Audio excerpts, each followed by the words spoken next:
Negotiable Instruments Act, Section 123, Cheque crossed generally. Section 123 of the Negotiable Instruments Act, 1881 provides that a cheque bearing two parallel transverse lines across its face, with or without words such as "and co" or "not negotiable," is deemed to be crossed generally. The provision introduces an important banking safeguard that enhances security in cheque transactions and reduces the risk of wrongful payment or misuse. 1. Meaning of crossing of cheque. Crossing of a cheque means drawing two parallel lines across its face, with or without additional words, indicating that the cheque should be paid only through a bank and not directly over the counter. It serves as a direction to the banker regarding the mode of payment and acts as a protective device to enhance the safety of cheque transactions. 2. Meaning of general crossing. A general crossing is the simplest and most common form of crossing, and under Section 123 a cheque is generally crossed when it bears two parallel transverse lines across its face.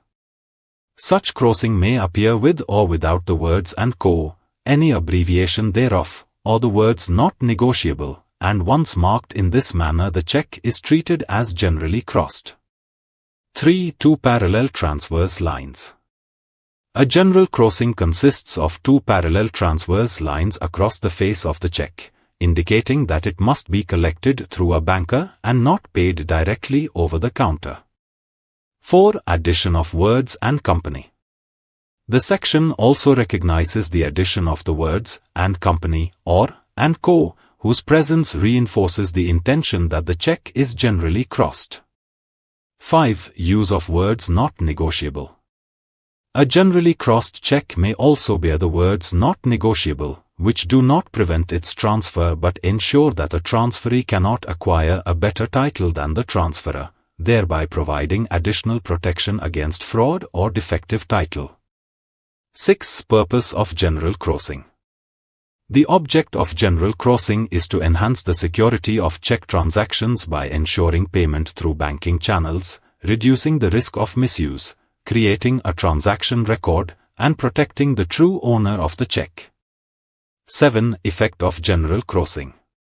When a cheque is crossed generally, the paying banker should make payment only through another banker and not directly over the counter, thereby ensuring safer handling and traceability of funds. 8. Importance in banking practice. General crossing is widely used in commercial and banking transactions because it provides an additional layer of safety, protecting both the drawer and the payee or holder while reducing the risk of wrongful payment by banks. 9. Difference between open and crossed cheques. An open cheque can generally be encashed directly at the bank counter, whereas a crossed cheque must ordinarily be routed through a banker. A crossed cheque provides greater security and traceability, and Section 123 specifically deals with generally crossed cheques.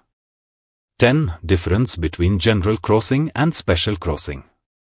A general crossing contains only parallel lines, with or without words such as "and co" or "not negotiable," and does not specify any particular bank.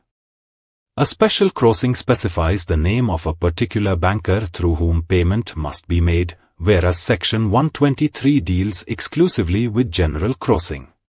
For more details, contact us.